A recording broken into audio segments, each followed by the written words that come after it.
Hello વિદ્યાર્થી મિત્રો, welcome to the Shri Bhagwati Vidyalaya. આજનો આપણો વિષય છે અંગ્રેજી. તો ચાલો આપણે તેમાં સ્વર આઈના સ્પેલિંગ શીખીએ. તો સ્વર આઈના સ્પેલિંગ શીખતા પહેલાં આપણે થોડું અંગ્રેજી ઉચ્ચારનું રિવિઝન કરીએ, જેના મદદથી આપણને સ્પેલિંગ શીખવામાં સરળતા રહે. તો ચાલો આપણે ઉચ્ચારનું રિવિઝન કરીએ.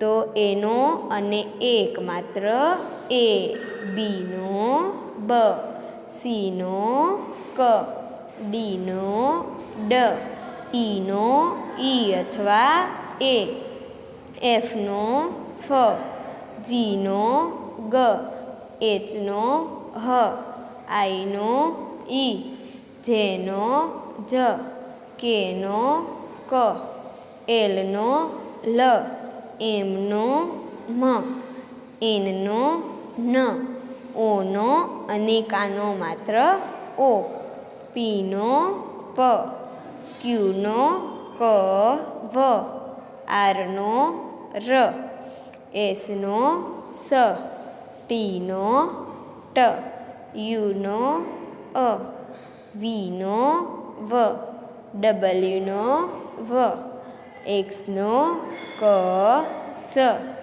વાયનો ય, ઝેડનો જ. હવે આ ઉચ્ચારની મદદથી આપણે શું કરીશું? સ્પેલિંગ શીખીશું. તમને મજા આવે છે ને શીખવામાં? તો ચાલો આપણે શીખીએ સ્પેલિંગ. સૌપ્રથમ પહેલો સ્પેલિંગ આઈ ડી. તો આઈનો મતલબ ઈ અને ડીનો મતલબ ડ. આપણે અંગ્રેજી ઉચ્ચારમાં જોયું ને, આઈનું શું થતું હતું? ઈ અને ડીનું શું થતું હતું? ડ. એવી રીતે બધા સ્પેલિંગ શીખીશું. આઈનો ઈ, જીનો ગ, ઈ ગ, આઈ એમ, આઈનો ઈ, એમનો મ, ઈ મ, આઈ ટી, આઈનો ઈ, ટીનો ટ, ઈ ટ, આઈ એક્સ, આઈનો ઈ, એક્સનું શું થાય?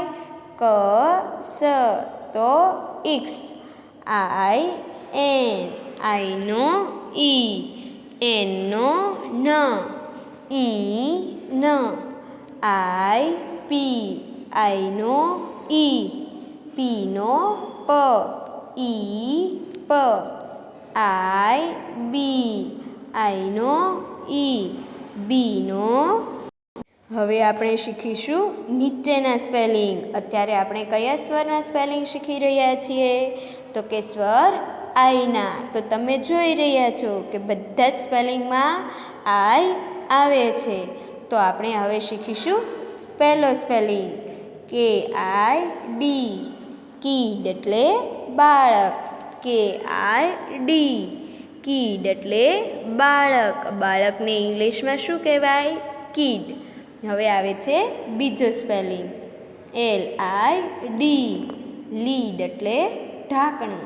એલ આઈ ડી, લીડ એટલે ઢાંકણું. ઢાંકણાને ઇંગ્લિશમાં શું કહેવાય? લીડ.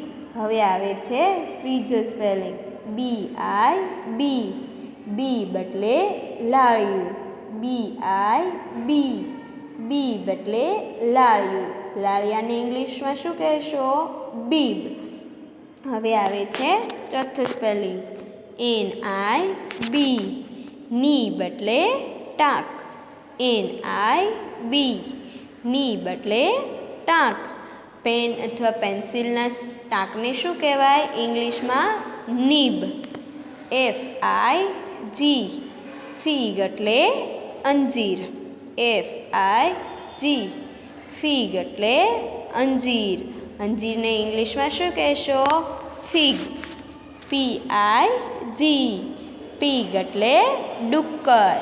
પી આઈ જી, પીગ એટલે ડુક્કર. ડુક્કરને ઇંગ્લિશમાં શું કહેવાય? પીગ. હવે આવે છે બી આઈ એન. બીન એટલે ડબ્બો. બી આઈ એન, બીન એટલે ડબ્બો. ડબ્બાને શું કહેવાય? બીન. હવે આવે છે FIN, ફીન એટલે પાંખ. FIN, ફીન એટલે પાંખ. પાંખને શું કહેવાય ઇંગ્લિશમાં? ફીન. માછલીની પાંખને શું કહેવાય? ફીન. હવે આવે છે PIN, પીન એટલે ટાંકણી. PIN, પીન એટલે ટાંકણી. ટાંકણીને ઇંગ્લિશમાં શું કહેવાય? પીન. હવે આવે છે TIN, ટીન એટલે ડબ્બો. TIN, ટીન એટલે ડબ્બો. તમે જોયું ને, ઉપર અને નીચેના બંને સ્પેલિંગમાં ઉચ્ચાર અલગ છે પરંતુ અર્થ સરખો છે. હવે આવે છે LIP, લીપ એટલે હોઠ. LIP, લીપ એટલે હોઠ. આપણા હોઠને ઇંગ્લિશમાં શું કહેવાય? લીપ.